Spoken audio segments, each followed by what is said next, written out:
saat ini sudah ditetapkan sebagai pandemik yang artinya sudah menyebar ke hampir seluruh dunia dalam waktu yang bersamaan. Dan sampai sekarang belum ditemukan penangkalnya. Saat ini sudah tercatat ada lebih dari 118.000 kasus COVID-19 di sedikitnya 114 negara, termasuk negara kita, Indonesia. Padahal, pemerintah sudah melakukan berbagai upaya pencegahan masuknya virus corona di seluruh pintu masuk ke tanah air kita.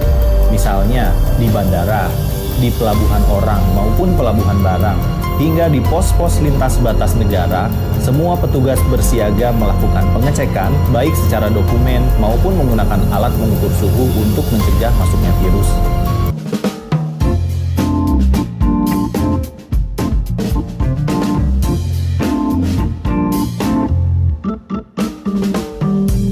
Nah, bagi kita sekarang menjadi penting sekali buat yang namanya menjaga kebersihan dan kesehatan buat menangkal yang namanya virus corona. Pertama, bawalah hand sanitizer kemanapun kita pergi dan gunakanlah sesering mungkin. Kedua, sering-seringlah cuci tangan sebelum kerja, sebelum makan, sebelum beraktivitas, dan sebelum semuanya. Ketiga, jangan lupa tetap olahraga ya. Meskipun kita dianjurkan melakukan social distancing, tapi yang namanya olahraga harus tetap jalan biar badan tetap fit. Keempat, asupan makanan juga mesti sehat dan bergizi ya. Dan jangan remehkan khasiat dari jamu-jamu tradisional kita seperti beras kencur, kunyit asam, atau bahkan bisa buat jamu seperti yang dicontohkan oleh Pak Presiden, yaitu gabungan dari temulawak, jahe, dan kunyit. Kelima, kurangi kontak fisik, misalnya saat bersalaman. Ganti gaya salaman kita dengan gaya seperti ini.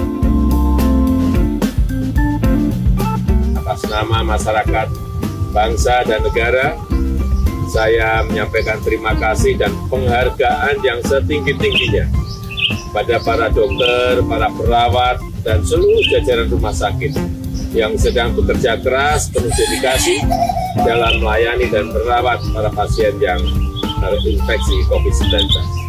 Semoga kita semuanya diberikan kesehatan yang prima. Baik, Pak Menteri, saya mau menanyakan terkait dengan peran Kementerian Sosial di masyarakat sampai dengan menyentuh ke bawah begitu ya Pak ya.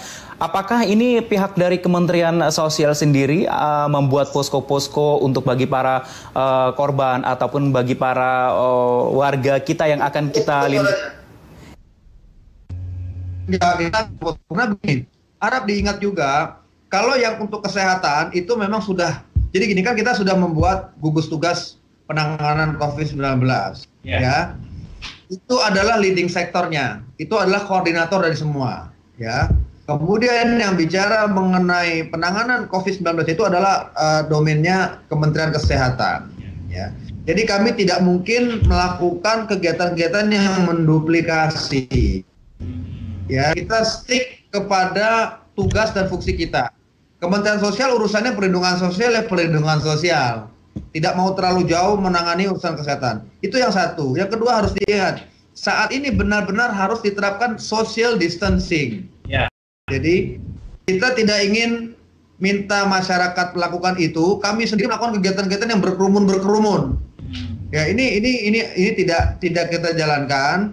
Kenapa bila kita melakukan posko-posko itu nanti ada kerumunan? Nah, ini tidak baik dan saat ini tidak dibenarkan gitu. Baik, Pak Menteri, dampak dari COVID-19 ini sangat luas begitu ya Pak ya. Semuanya terdampak, hanya tidak dari sektor pertanian, bahkan sampai ke mental pun ini juga termasuk begitu Pak. Kemudian bagaimana ini dari pihak Kementerian Sosial sendiri terkait dengan kesehatan mental keluarga? Apakah ada strategi-strategis yang mungkin akan berikan kepada masyarakat sekitar terkait dengan mental mereka ini seperti apa begitu Pak untuk menghadapi COVID-19 ini? Ya kami memberikan layanan-layanan seperti dukungan psikososial untuk keluarga-keluarga yang ada penderita COVID-19 di dalam keluarganya. Tentunya tidak bisa mengcover seluruh wilayah ya, tapi tentunya kami bisa mengidentifikasi sebenarnya kan epicentrum daripada COVID-19 ini kan adanya di Jakarta dan sekitarnya. Jadi penanganannya harus ekstra di Jakarta dan sekitarnya. Nah, apabila itu kita bisa contain di Jakarta dan sekitarnya, pasti penyebaran ke daerah lainnya akan berkurang. Baik, Pak Menteri. Kemarin ranah dari Menteri Sosial adalah mungkin menjangkau untuk lapisan bawah, begitu ya Pak ya. Cuman terkait adanya COVID-19 ini semuanya terdampak Pak. Yang tadinya ada pekerjaan juga mungkin tidak punya pekerjaan lagi. Kemudian ada yang penghasilannya mungkin tidak punya penghasilan lagi. Apakah Kementerian Sosial juga nanti akan membantu untuk mereka-mereka ini Pak? Termasuk bagi yang pulang-pulang ke kampung ini yang tidak ada penghasilan? Tidak semua, karena tidak mungkin, kita tidak bisa. Pertama begini, masalah data ini kan juga siapa yang harus dibantu? Ya. Dan bicara besarnya bantuan juga bervariatif, ya kan? Bisa aja seorang direktur juga tidak tiba-tiba dia tidak punya pekerjaannya sekarang karena ya nggak ada yang dikerjakan kan begitu. Tapi mungkin dia punya tabungan yang cukup kan begitu. Apakah dia perlu dibantu? Tentu tidak. Dia akan mengalami pendapatannya berkurang. Atau ada kriteria Pak yang akan Kemensos bantu Pak? Memiliki kriteria tersendiri begitu. Jadi begini, karena anggaran kita terbatas juga, ya. Kemarin sudah disampaikan oleh Bapak Presiden, kita kemarin menganggarkan 405 triliun satu paket berbagai macam. Antara lain di situ 110 triliun untuk perlindungan sosial. Namun tidak semuanya adalah program baru.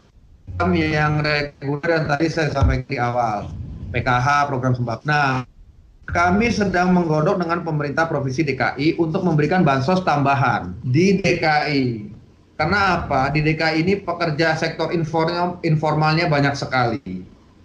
Ini juga belum tentu dia ada datanya. Nah, kalau kita bisa memberikan bantuan tambahan kepada mereka, tentunya ini juga akan mengurangi mereka mudik ke daerahnya, karena begitu mereka mudik pasti akan menambah penyebaran di daerah-daerah lain. Tapi kalau di daerah lain memang kita tidak ada program yang seperti itu, karena epicentrum dari COVID-19 ini adalah di Jakarta.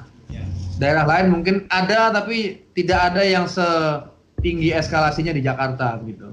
Baik, Pak Menteri, ini kemarin Presiden Pak Jokowi juga sudah mengimbau hanya tidak social distancing, physical distancing, tapi kita juga sekarang sudah melalui pembatasan yang lebih besar begitu ya Pak ya.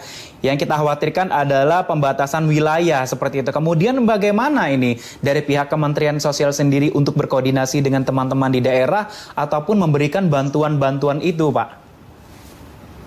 Ya kalau mengenai bantuan-bantuan itu tetap bisa berjalan. Ini kan dikecualikan lah dari pembatasan itu ya. Kemudian masalah kalau orang harus ke rumah sakit apa segala macam kan itu nggak boleh dibatasi.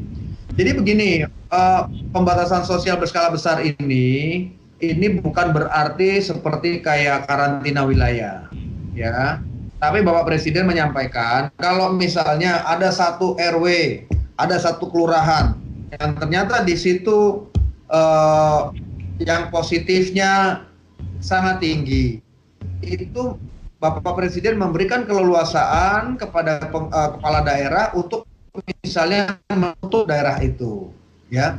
Tapi ini skalanya kecil, RW, kelurahan, tapi dengan pembatasan sosial skala besar ini tidak memperbolehkan kepala daerahnya melakukan penutupan satu kota misalnya, satu kabupaten. Ini tidak diperbolehkan gitu.